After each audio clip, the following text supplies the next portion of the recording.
I used to think the worst thing that could happen to a wife was losing her husband.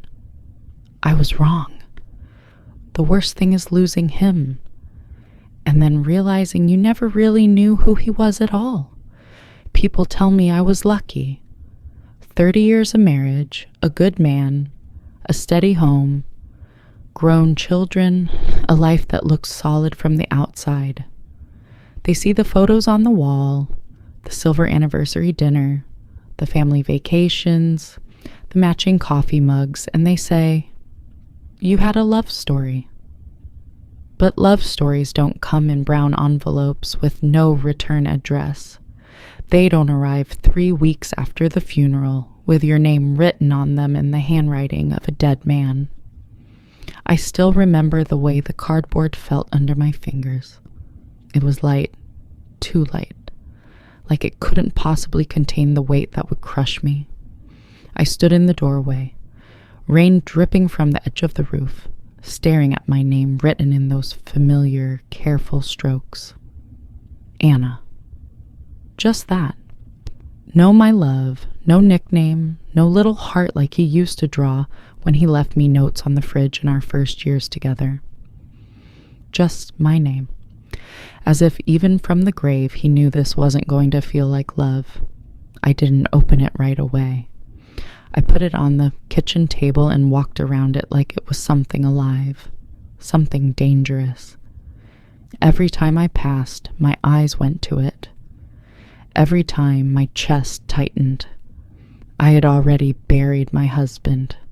I had already watched them lower his coffin into the ground while people whispered words like tragedy and too soon, even after all these decades together. I had already gone to sleep in a bed that suddenly felt twice as big and half as warm. I thought I knew what my grief was. I thought the story was over. That envelope was the moment I realized it was just the beginning. When I finally sat down, the house was quiet in that heavy way it gets after dark, when every sound feels too loud. The fridge humming, the clock ticking, my own breathing, uneven, like I had forgotten how to do it properly. I picked up the envelope with hands that wouldn't stop shaking. I told myself it was just paperwork, maybe an insurance thing, maybe something the lawyer had missed. I told myself every story except the one my gut already knew. The paper inside was folded with such care that it made my stomach turn. It smelled faintly like him, like his study, like old books, and that cologne he wore only on special occasions, the same one he'd dab on his wrist for our anniversaries. I unfolded it, and his voice came back to me in ink and silence. Anna, if you're reading this, it means I'm gone. I didn't get past that line for a long time. My eyes kept filling with tears, the letters blurring into black rivers. Gone, as if I needed a reminder, as if there were a single second of my waking life when I wasn't painfully aware of that fact. But there was something in the way he'd written it, so formal, so final, that made my heart clench. This wasn't a love letter. It was a confession. He told me he was sorry. Sorry for the pain. Sorry for the timing. Sorry for not being braver when he had the chance. He wrote that there was a part of his life he'd never told me about. Not because he didn't love me, he said, but because he did. Because he was afraid that if I knew the whole truth, I would look at him differently. That I would see him as the man he used to be, instead of the man he tried to become with me over 3 long decades. Before there was us, there was another woman. And before there were our children, there was another child. A daughter. I remember reading that word and feeling the air leave my body. Not like a gasp, not like a sob. More like someone had reached inside my chest and flipped a switch. Everything went quiet. The sounds of the house, the ticking clock, even my own heartbeat, gone. It was just me, the letter, and that one word burning in my mind, daughter. He described her in the smallest details, the way only a father would. Her dark hair, the tiny birthmark behind her left ear, the way she used to grip his finger so tightly he thought she'd never let go. Her name was Emily. She was 7 the last time he saw her. 7. While I had been building a life with a man I trusted more than anyone, growing older at his side, celebrating milestones, sending our own children off to college, somewhere out in the world was a girl with his eyes, carrying his absence like a shadow. He wrote about mistakes, about youth, about choices made out of fear and pride, a relationship that fell apart before he knew how to fix it. Words said in anger that couldn't be unsaid. A custody battle he lost, then gave up on. A daughter he let slip away because facing his own shame was harder than pretending that chapter never existed. He said he told himself he would make it right someday. Then someday never came. Until me. Until us. He told me that when he met me, he was already tired of running from the man he had been. He said I made it easy to pretend he'd started fresh, that his life began the day he put a ring on my finger. And every anniversary, every family dinner, every quiet night on the couch with my head on his shoulder, each one made the truth that much heavier to carry. The better our life became, the more he feared what the truth would do to it. I kept reading, even when every line felt like a new wound. He hadn't just written this to unburden himself. He had written it because, in the months before his death, he had tried to find her again.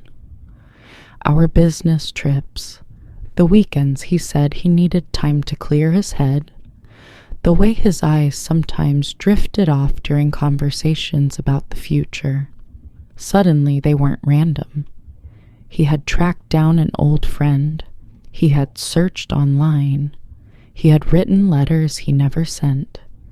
He had even driven out to what he thought might be her address once, only to sit in the car across the street and watch a front door he never had the courage to knock on. He didn't know if she hated him. He didn't know if she even remembered him.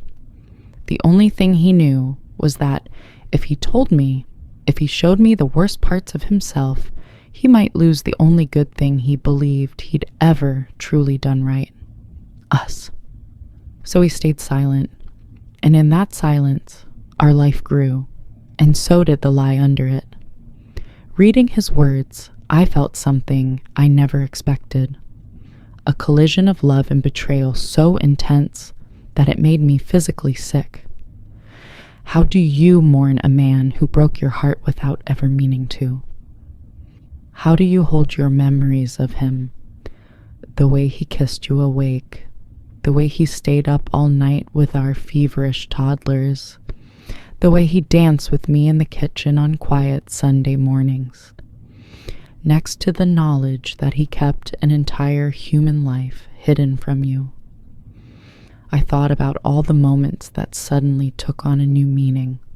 The time I found him sitting alone in the dark, staring at nothing, and he brushed away my worry with a joke.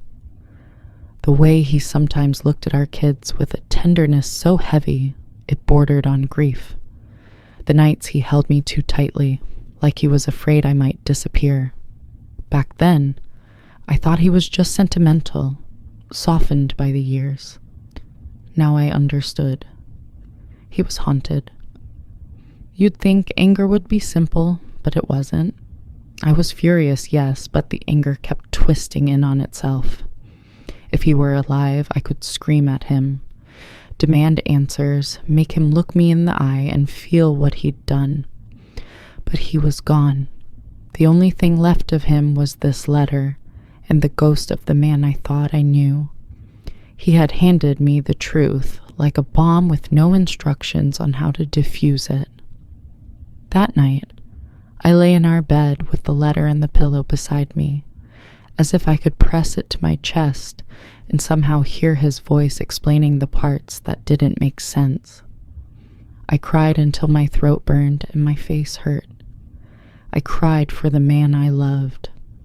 I cried for the girl named Emily, somewhere out there with his eyes and his questions. I cried for the version of myself who had lived for 30 years in a beautiful lie and called it a life. And underneath all of that, buried in a place I didn't want to look at, was another truth I couldn't deny. I still loved him, even broken, even flawed, even cruel in his cowardice. I still loved him.